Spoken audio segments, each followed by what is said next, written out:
I decided tonight to do a night dive and discovered a real surreal wonderland just below the boat.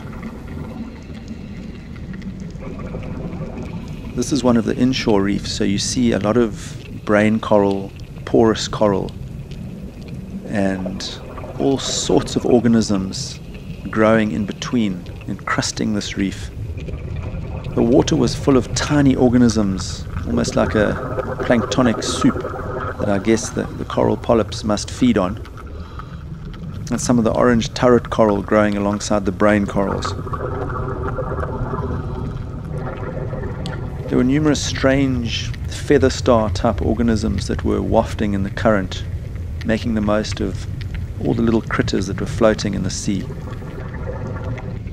A type of scorpionfish which I'd never seen before, perched on top of a dead brain coral. We haven't yet identified this particular creature. A giant moray lying in the shadows, obviously hunting at night, just biding its time, waiting for something to swim past. I thought its crop looked quite full, and I'd wondered if it's just fed on a fish that happened by.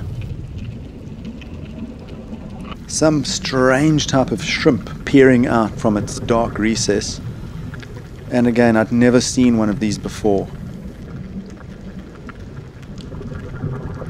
And it's quite intriguing to see the changeover between the diurnal and the nocturnal species of the reef. The soft corals definitely being one of the nocturnal species, all protruding from their little protective sheaths, filtering the water and feeding on all these little tiny microscopic organisms that just get picked up by the light. And here's a sleeping parrotfish, cocooned in its mucous membrane that it exudes from its mouth. It settles in, wiggles itself into a crevice, and coats its whole body with this fine coating of mucus, which sometimes picks up the sand, and it's the only reason you can see this coating. It's because of the sand and little foreign bodies that coat the parrotfish. It's an amazing defensive mechanism for one of the bigger fish that actually do sleep on the reef.